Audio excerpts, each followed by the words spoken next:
Okay, this is Johnny Boy at Fight Hype. I'm here with the one and only Jimmy Lennon Jr. Thank you for joining us. How are you? I'm doing well. I'm here in San Antonio, a big fight tonight, and it's always great to talk with you.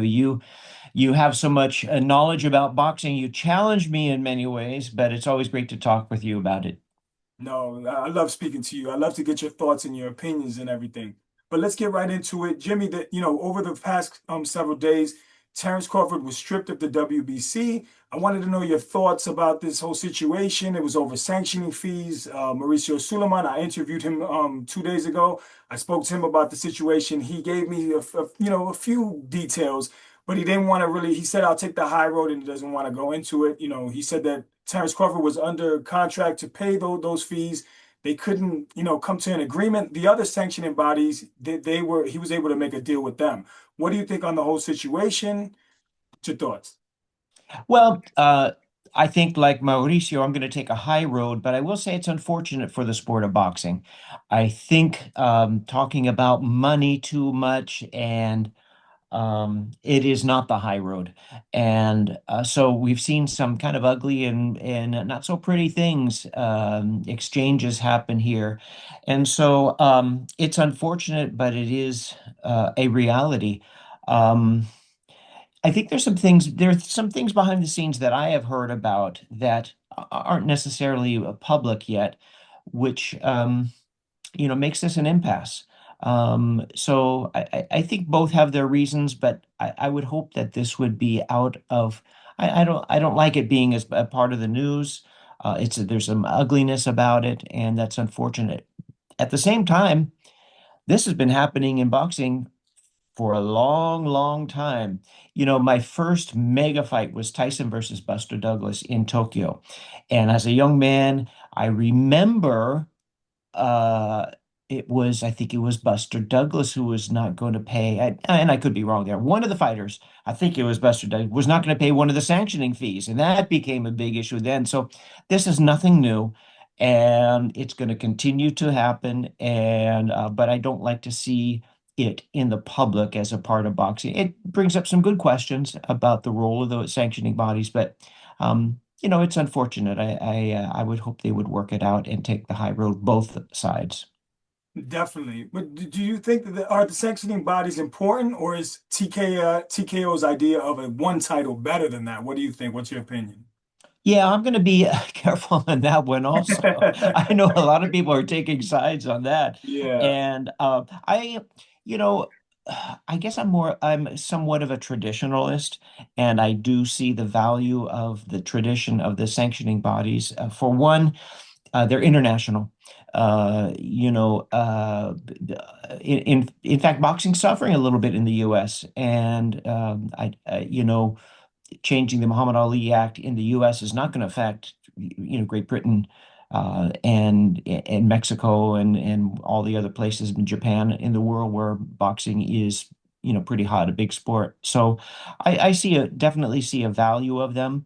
And but in some ways they've kind of created their own mess, by some things that happen that people don't agree with or some questionable decisions and so forth. And some of this, as you just mentioned, the ugliness of the disagreement over sanctioning fees and so forth. So um, let's hope we work it out.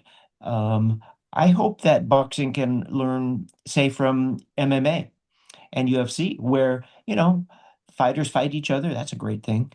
I love it that having a loss is not the end of the world. And but it's really hard when you have such a worldwide sport with boxing. That's going to be a really tricky, difficult situation, I believe.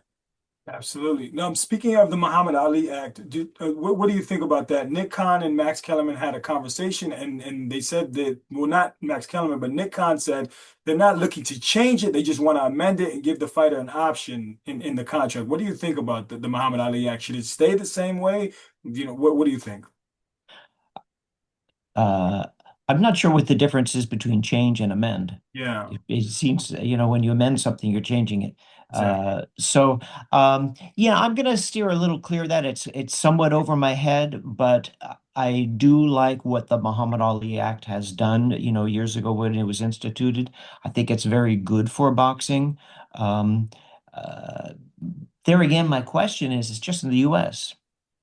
Amending the Muhammad Ali Act does not change, the sport of boxing around the world. So, yeah, that's all I have to say on that.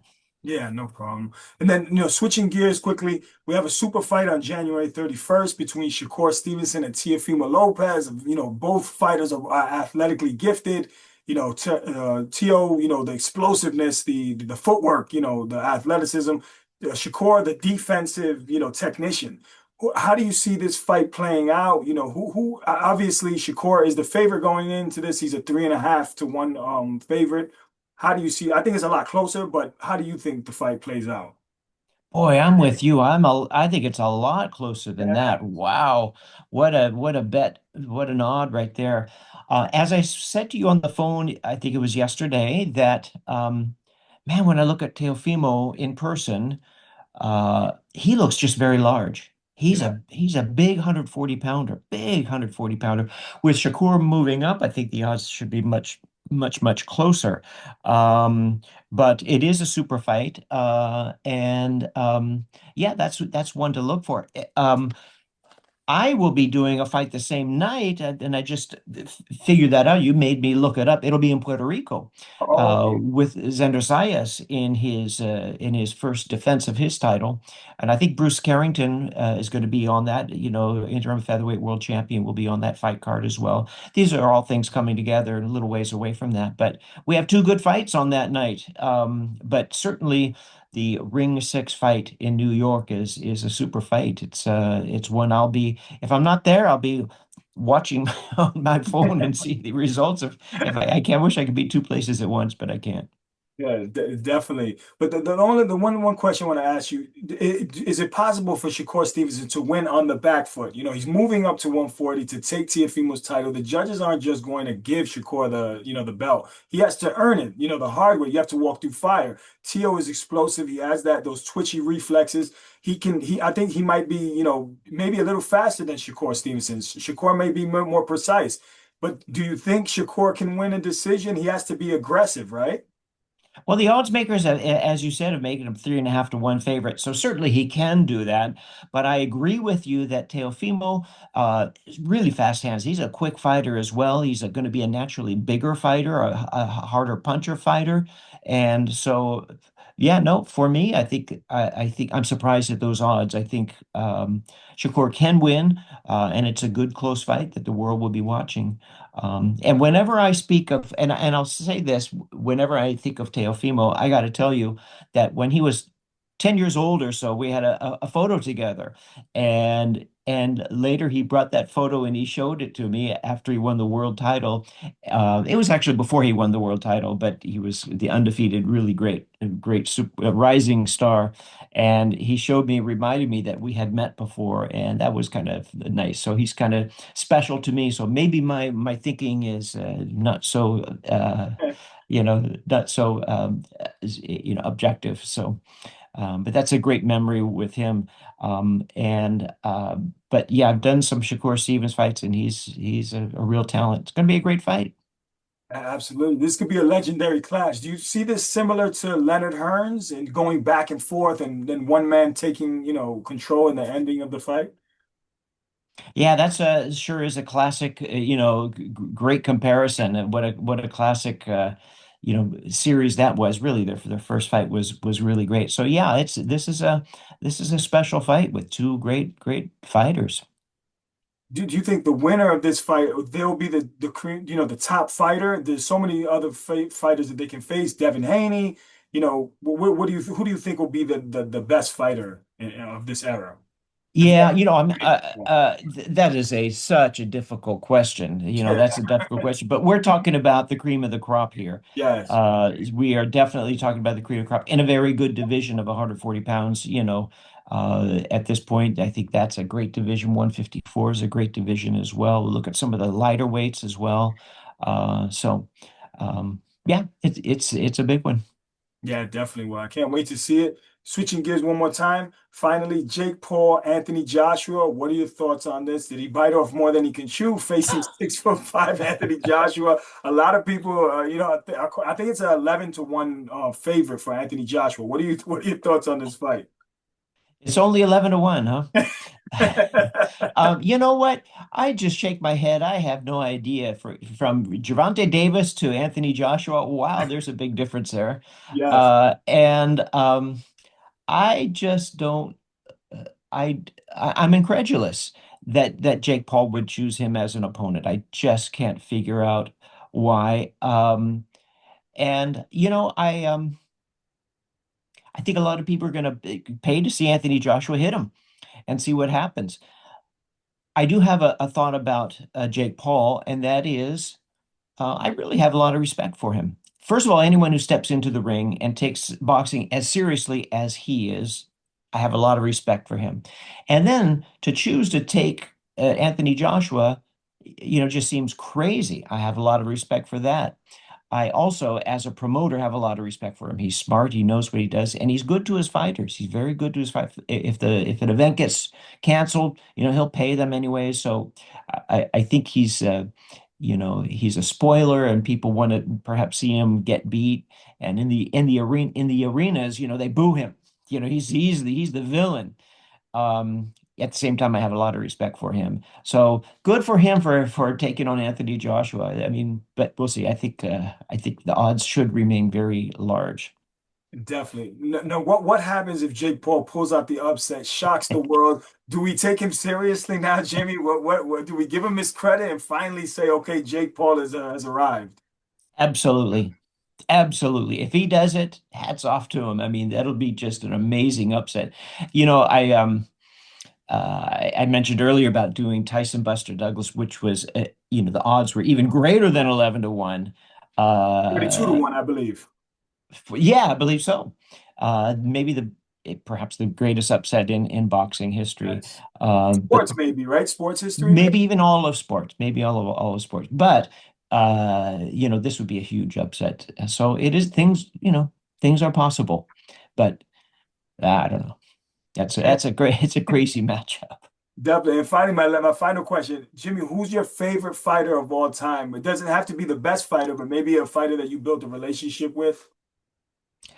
Yeah, it changes a little bit through the years, and it's hard to pick one. Julio Cesar Chavez, I had such a nice connection with him with doing so many of his fights and knowing him now and giving him the nickname El Gran Campeón Mexicano, and so I just like him so much. I also like his personal story from starting the drug addiction.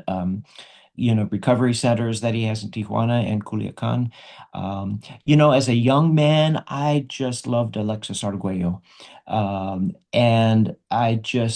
behind the scenes, I got a chance to know him and just his story. As a fighter, he was always one of my favorites. So, that's one of them. When Tito Trinidad was fighting, I just couldn't wait to see him fight. I just couldn't wait. The crowd, the response, his power. I just thought he was great. I really like Inoue now. He is one of the most fun fighters to be a part of. He is such an expert. He's got everything. And so I just really, for now, he's one of my favorite fighters. I don't know him real well, but I know that he requested me to be part of announcing his fight. So I have a lot of gratitude for him too. But he's a great, great fighter. So those are some of them that I'm sorry I couldn't come up with one.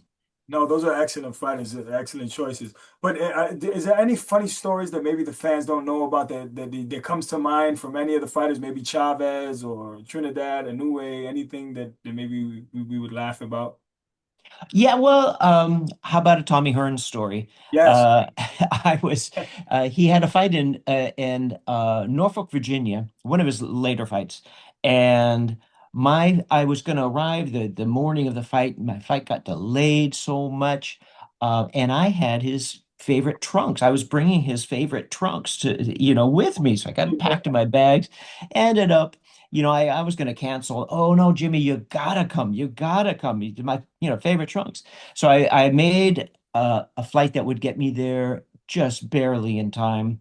and I'm changing into my tuxedo in the small jet, not the big, the small bathroom, and Oh. I'm putting it on. I got picked up at the airport, driven straight to the arena. I get into the arena, I'm walking down the aisle, and his opponent's, I'm too late.